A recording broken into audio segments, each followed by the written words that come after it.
நாணய சுழற்சியில் வெற்றி பெற்ற இந்திய அணிப்பந்து வீச்சை தெரிவு செய்தது. சாஹிப் ஜதாஃபர் கான் மற்றும் மறுமுனையில் ஃபக்கர் ஜமான் இருவரும் சேர்ந்து சிறந்த ஆரம்பத்தை பாகிஸ்தான் அணிக்கு கொடுத்தார்கள். 9 ஓவர்கள் வரை சிறப்பாக விளையாடினார்கள். அப்பொழுது நாங்கள் நினைத்தோம், பாகிஸ்தான் இந்திய அணிக்கு எதிராக 200 ஓட்டங்கள் வரை எடுப்பார்கள் என்று. அப்பொழுதுதான் பாகிஸ்தான் அணிக்கு எதிராக வந்தான் வருண் சக்கரவர்த்தி.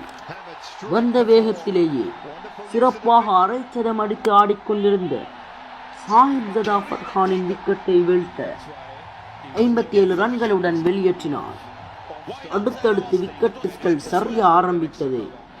மறுமுனையில் ஆடிக்கொண்டிருந்த ஃபக்கர் ஜமான் மட்டும் 46 ஓட்டங்களுடன் வெளியேறினார். சொல்லிக் கொள்ளும் அளவிற்கு பாகிஸ்தான் வீரர்கள் யாரும் சிறப்பாக ஆடவில்லை. கடைசியில் 146 ஓட்டங்களுக்கெல்லாம் பாகிஸ்தானின் சகல விக்கெட்டுகளும் இழந்தது. பந்துவீச்சில் இந்திய அணி சார்பாக குல்தீப் யாதவ் 4 விக்கெட்டுகளும், வருண் சக்கரவர்த்தி, அக்சார் பட்டேல், ஜஸ்பிரித் பும்ரா ஆகியோர் தலா 2 விக்கெட்டுகளையும் வீழ்த்தினர்.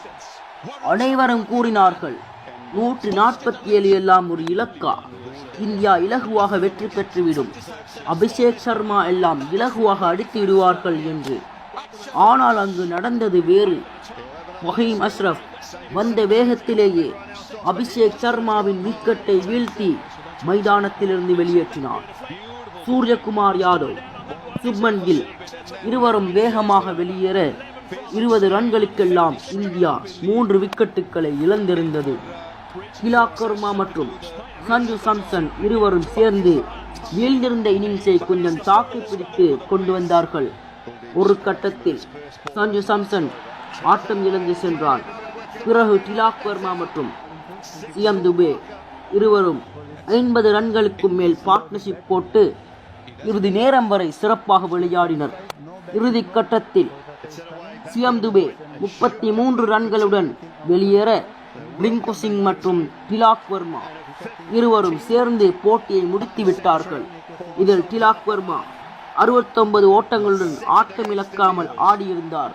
பந்துவீச்சில் பாகிஸ்தான் சார்பாக அதிகபட்சமாக வஹீம் அஷ்ரப் 3 விக்கெட்டுகளும், ஷஹீன் ஷா அஃப்ரிடி மற்றும் அப்ரார் அகமது தலா 1 விக்கெட்டுகளையும் வீழ்த்தினர்.